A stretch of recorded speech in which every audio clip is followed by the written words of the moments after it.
আসসালামু আলাইকুম। আমি ইমরান বলছি নদিয়া জেলা থেকে। ইংরেজরা আমাদের দেশে মোটামুটি ২০০ বছর শাসনকাল করে গেছে। হয়তো আজও শাসনকাল চলতো তাদের, যদি আন্দোলন না থাকতো। ইতিহাস সাক্ষী আছে, আন্দোলন করে অনেক কিছু সফলতা পাওয়া গেছে। সফলতাটা আসে আন্দোলন করে।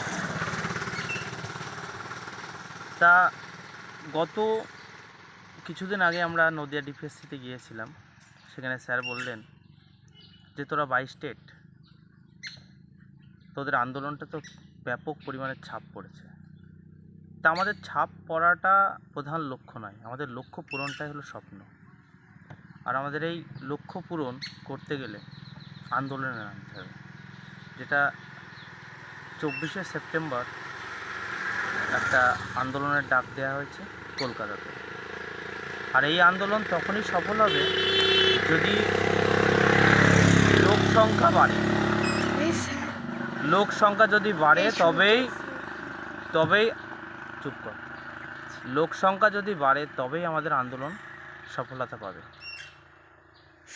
19 আগস্ট লোক সংখ্যা প্রবল হয়েছিল।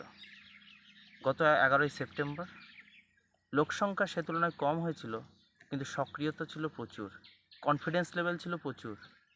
তাই আমরা চাই যে নতুন যে আন্দোলনটা ডাক দিয়েছি 24শে সেপ্টেম্বর, এখানে 19 তারিখের মতো জমায়েত আনতে হবে, আর 11ই সেপ্টেম্বরের মতো মনোবল এবং সক্রিয়তা আনতে হবে। তবেই কিন্তু নোটিফিকেশান আসবে। ভয়টা কিসের? প্রথমত ভয়টা কিসের যে আমি আন্দোলনে যাব না, তার ভয়টা কিসের? আমরা কিসের জন্য লড়ছি? মৌলিক অধিকারের জন্য লড়ছি। 6 থেকে 14 বছর বয়সের প্রত্যেকটা শিশুর প্রাথমিক শিক্ষা প্রয়োজন। আজকে প্রাথমিক স্কুলগুলো বন্ধ হতে যাচ্ছে, স্কুলে শিক্ষক নেই। আমরা তো মৌলিক অধিকার থেকে বঞ্চিত হচ্ছি। আমরা এই বঞ্চিতের বিরুদ্ধে লড়ব। আমাদের অবিলম্বে 50,000 নোটিফিকেশান দিতে হবে। আর এই 50,000টা আমাদের কাছে সরকারের কাছে সামান্য ব্যাপার, কারণ প্রচুর ভ্যাকান্সি আছে। আর এই 50,000 নোটিফিকেশান তখনই পাবো যদি আমাদের আন্দোলনের জমায়েত হয়। লোক সংখ্যা প্রবল দরকার আমাদের। আপনি একটা দিন সময় দিন, তাহলে আপনার বাদবাকি জীবনটা আনন্দে সুখে কাটবে। আপনি একটা দিন আপনার মনোবলটাকে বাড়িয়ে আসুন, পুলিশে কিচ্ছু করবে না। জমায়েতটা বাড়ান। আমাদের দরকার জমায়েত, লোক সংখ্যা। তাহলে ওই দিনই নোটিফিকেশান আসবে, 50,000 ভ্যাকান্সির সঙ্গে নোটিফিকেশান আসবে। আর যদি আমরা জমায়েত না করতে পারি, আমাদের কিচ্ছু হবে না, যেমন আছে তেমন। যদি কম ভ্যাকান্সি আসে, তাহলে লটারির টিকিট কাটা মতো হবে।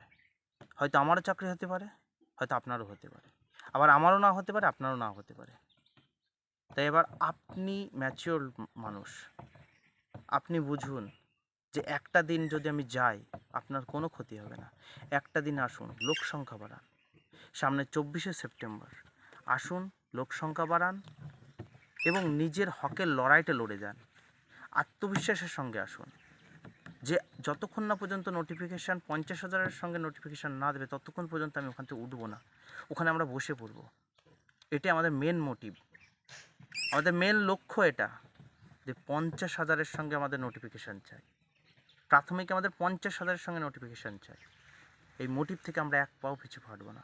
মোদ্দা কথা হলো ভিড় বাড়ান আর নোটিফিকেশান আনুন। 50,000 ভ্যাকান্সির সঙ্গে নোটিফিকেশান।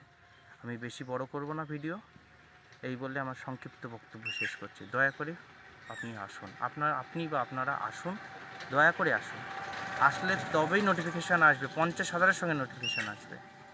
আপনাদের কাছে করজোড়ে অনুরোধ করছি, আপনারা আসুন, আন্দোলনে আসুন। একটিবারের জন্য আসুন, 24শে সেপ্টেম্বর আসুন, এসে সুখবর নিয়ে যান, পুজোটা ভালো করে কাটান। বাড়িতে বসে থাকবেন না। অনেক বাড়িতে বসে থেকেছেন, অনেক ভেবেছেন, আর ভাবার সময় নেই। এবার আমাদেরকে আন্দোলনে নামতে হবে। 24শে সেপ্টেম্বর প্রবল লোকসংখ্যা চাই, প্রবল।